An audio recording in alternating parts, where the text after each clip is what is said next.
आज आपण कैरीचं पन्ह बनवूया। त्यासाठी 2 कैऱ्या घेतल्या आहेत कच्च्या आणि गूळ आणि काळं मीठ।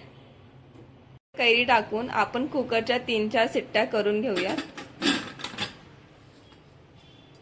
तर आता 3-4 शिट्ट्या झाल्या कुकरच्या। आता आपण कैरीचा असा गर काढून घेऊया।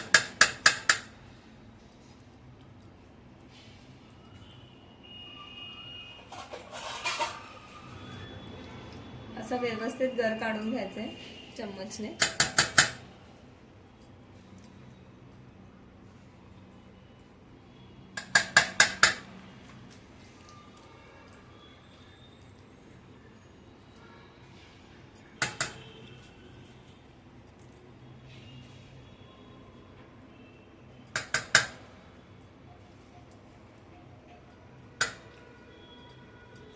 तर इथे आपण गर काढून घेतलाय। तर जेवढा आपला गर निघालाय तेवढ्याच प्रमाणामध्ये आपण गूळ घेऊया आणि याला मिक्सरच्या भांड्यामध्ये बारीक करून घेऊया। थोडंसं फिरून घेऊया एकदा।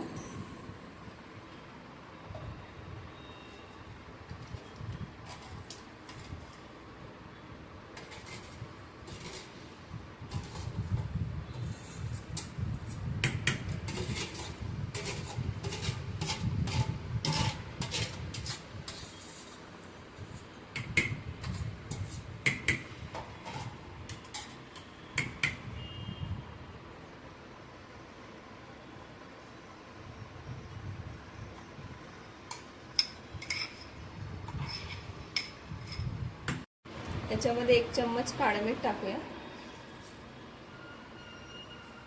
आणि याला फिरवून घेऊ। तर असं हे थोडंसं बारीक करून घ्यायचं मिक्सर मध्ये। असं घट्टसरच ठेवायचं। तर इथे आपलं कच्च्या कैरीचं पन्ह रेडी आहे। आता पिण्यासाठी पन्ह रेडी करूया। त्यासाठी 1-2 आईसचे क्यूब्स टाकूया। थोडंसं थंडगार आणि 1 ते 2 चम्मच आपण पन्ह टाकूया जे आपण रेडी केले आता फ्रेश।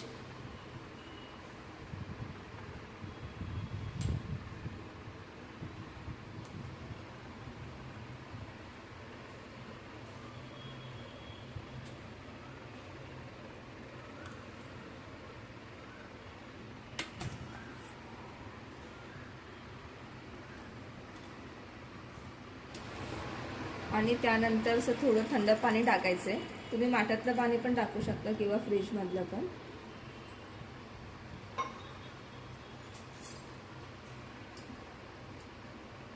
आणि याला व्यवस्थित असं मिक्स करून घ्यायचंय। पुन्हा खाली गर गेलाय त्याला व्यवस्थित मिक्स करायचंय।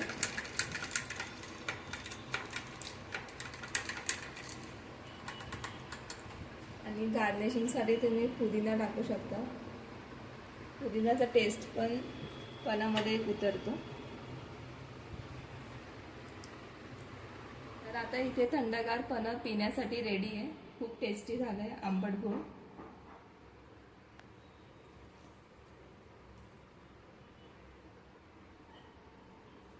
बाकीचा गर आपण एअरटाइट कंटेनर मध्ये स्टोर करूया आणि त्याला फ्रीज मध्ये ठेवून द्यायचं। आणि तुम्हाला जेव्हा पण लागेल तेव्हा तुम्ही ग्लास मध्ये 1 ते 2 चम्मच गर टाकून आईस क्यूब आणि थंड पाणी टाकून पिऊ शकता।